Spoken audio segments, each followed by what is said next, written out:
حضرت ابن عباس رضی اللہ عنہما سے روایت ہے کہ زماد مکہ آیا۔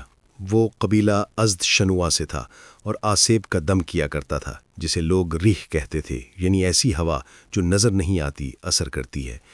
اس نے مکہ کے بیوقوفوں کو یہ کہتے سنا کہ محمد صلی اللہ علیہ وسلم کو جنون ہو گیا ہے، نعوذ باللہ۔ اس نے کہا اگر میں اس آدمی کو دیکھ لوں تو شاید اللہ تعالیٰ اسے میرے ہاتھوں شفا بخش دے۔ کہا وہ آپ سے ملا اور کہنے لگا، اے محمد صلی اللہ علیہ وسلم، میں اس نظر نہ آنے والی بیماری ریح کو زائل کرنے کے لیے دم کرتا ہوں، اور اللہ تعالیٰ جسے چاہتا ہے میرے ہاتھوں شفا بخشتا ہے، تو آپ کیا چاہتے ہیں کہ میں دم کروں؟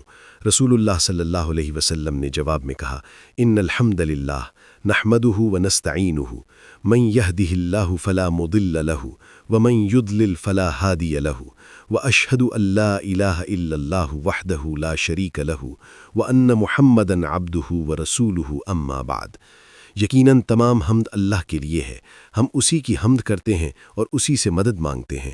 جس کو اللہ سیدھی راہ پر چلائے اسے کوئی گمراہ نہیں کر سکتا، اور جسے وہ گمراہ چھوڑ دے اسے کوئی راہ راست پر نہیں لا سکتا۔ اور میں گواہی دیتا ہوں کہ اللہ کے سوا کوئی سچا معبود نہیں، وہی اکیلا معبود ہے، اس کا کوئی شریک نہیں، اور بلا شبہ محمد صلی اللہ علیہ وسلم اس کا بندہ اور اس کا رسول ہے۔ اس کے بعد کہا، وہ بول اٹھا، اپنے یہ کلمات مجھے دوبارہ سنائیں۔ رسول اللہ صلی اللہ علیہ وسلم نے 3 مرتبہ یہ کلمات اس کے سامنے دہرائے۔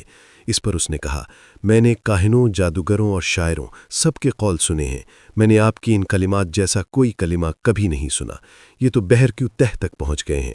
اور کہنے لگا، ہاتھ بڑھائیے، میں آپ کے ساتھ اسلام پر بیعت کرتا ہوں۔ کہا تو اس نے آپ کی بیعت کر لی۔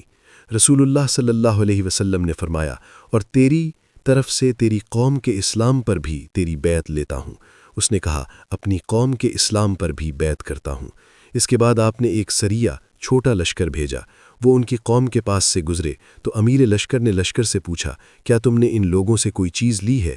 تو لوگوں میں سے ایک شخص نے کہا، میں نے ان سے ایک لوٹا لیا ہے۔ اس نے کہا، اسے واپس کر دو، کیونکہ یہ کوئی اور نہیں بلکہ زماد رضی اللہ عنہ کی قوم ہے۔